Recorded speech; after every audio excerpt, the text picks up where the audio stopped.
পণ্ডিতদের সমীক্ষা থেকে প্রফেসর রামকৃষ্ণ রাও সম্পর্কে তিনি যা সমীক্ষা চালিয়েছেন সেটা এখন পাঠ করছি। প্রফেসর কে.এস. রামকৃষ্ণ রাও একখানি ক্ষুদ্র পুস্তিকা রচনা করেছেন, নাম তার Mohammad the prophet of Islam. এ পুস্তিকার সমীক্ষা করার পূর্বে একটি ক্ষুদ্র ঘটনা উল্লেখ করতে আমার মন চাইল। একসময় মহান বিশ্বনবী ও শেষ নবী হযরত মুহাম্মদ সাল্লাল্লাহু আলাইহি সাল্লাম কতিপয় সহচর সহ বসেছিলেন।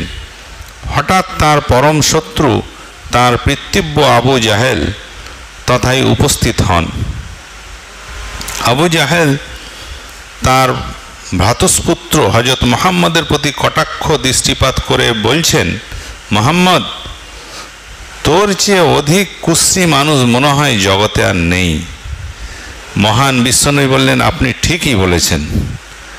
প্রসঙ্গত উল্লেখ্য, পবিত্র কোরআনে আমরা পাই খোদাভীরু লোকদের একটি স্বভাব হলো কোনো জাহেল অবুঝ যদি তাদের সম্বোধন করে কোনো কথা বলে, তারা এমন শান্তিপূর্ণ উত্তর দেন যে তারপরে বিতর্কের আর কোনো অবকাশই থাকে না।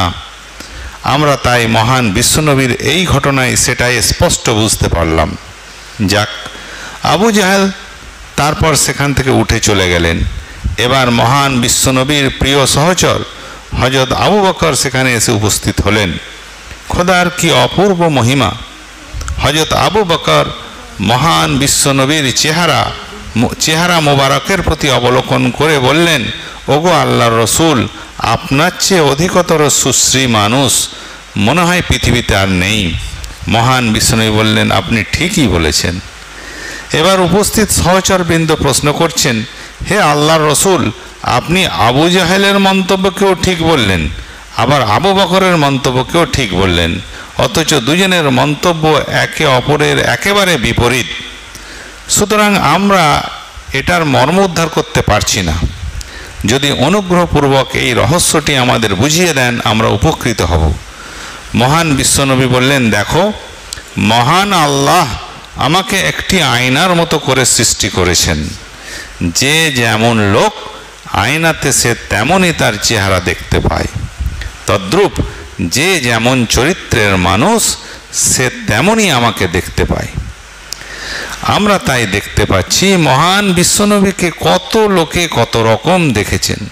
অ্যানি বেসান্ত তাকে দেখেছেন, প্রফেসর রামকৃষ্ণ রাও তাকে দেখেছেন, এবং অন্যান্য অনেক লেখক, সাহিত্যিক, ঐতিহাসিকও তাকে দেখেছেন।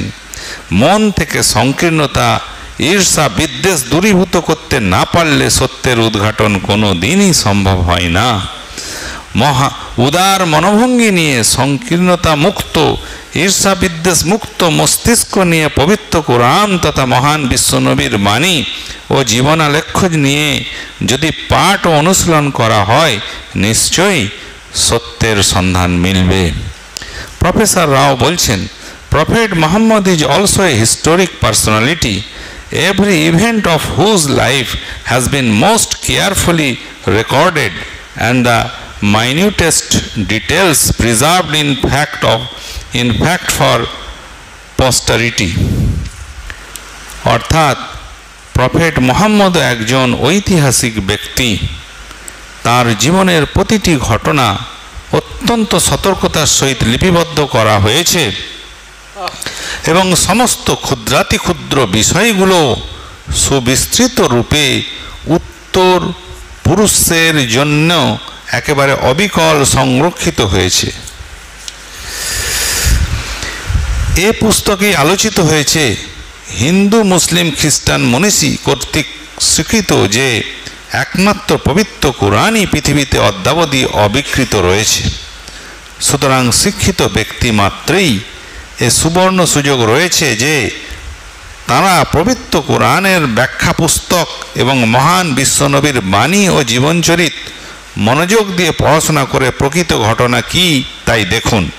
তবে খুব ভালোভাবে মনে রাখবেন, কোরআনের কেবল তর্জমা পুস্তক কোনো দিনই পড়বেন না, কারণ কোরআনের আদেশ, নির্দেশ, সংবিধান কোন ক্ষেত্রে কাদের জন্য কোন পটভূমিকায় অবতীর্ণ হয়েছিল সেগুলো না জানলেই সর্বনাশ। তাই এক সময় হিন্দুরা কোরআনের 24টি আয়াতের অপসারণের দাবিতে সোচ্চার হয়।